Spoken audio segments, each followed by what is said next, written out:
If you spend even a few minutes scrolling through modern children's YouTube, you are hit with a wall of intense, brightly colored chaos. In one video, a sick mouse is being given an injection. A few seconds later, a parrot is describing the specific color of its beak.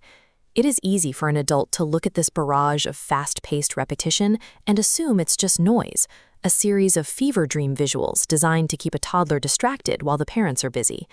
But dismissing this content as nonsense ignores the specific structural logic operating under the surface. Take the popular Hindi rhyme Aaj Mangalwar hai paired with May Tota.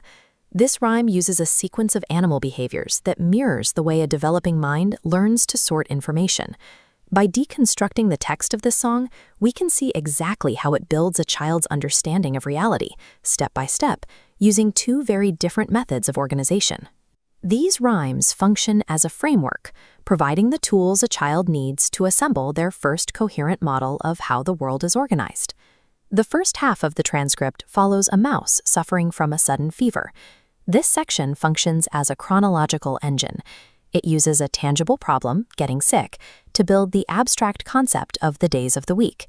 The timeline begins on Tuesday, or Mangalwar. The mouse goes to the doctor, receives an injection, and reacts with a sharp expression of pain, ooey. On Wednesday, Budwar, the situation evolves. The needle is replaced with medicine. The physical response shifts from sharp pain to a feeling of relief, expressed as wah-wah. By the time we reach Friday, Shukrawar, the story moves into medical tests and a call for comfort, mama. The timeline is now complete. This sequence requires a child to track the forward flow of time across several days, while simultaneously normalizing the common, often frightening experience of visiting a doctor. The mouse's journey acts as a sequential puzzle, translating the abstract passage of time into a predictable, digestible story for a toddler. The second half of the transcript pivots to a boasting parrot. Here, the narrative structure changes completely. Instead of a moving timeline, the text becomes a categorical blueprint. It is a checklist of static physical traits. The verse systematically lists biological data points. The parrot is green, it has a red beak, it flies in the blue sky, and it eats a specific diet of fruits and grains. To make these facts stick, the parrot is given a personality. It struts and calls itself an artist, using a character voice to anchor the raw information. The phrase mithu mithu is repeated constantly. This functions as a rhythmic anchor, signaling the brain to store the information it just heard.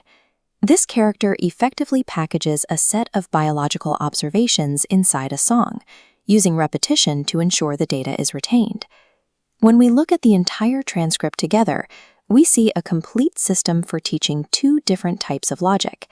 The left side uses a linear story to explain the flow of time. The right side uses a list of traits to explain identity and categories. This transition between a sick rodent and a strutting parrot keeps a child's attention while alternating between these two different ways of processing information. If we look closely at these videos, we can see the deliberate structure hidden behind the bright colors and dancing animals. The most basic rules of how the world works aren't usually taught in a classroom. They are established through the steady, joyful repetition of play.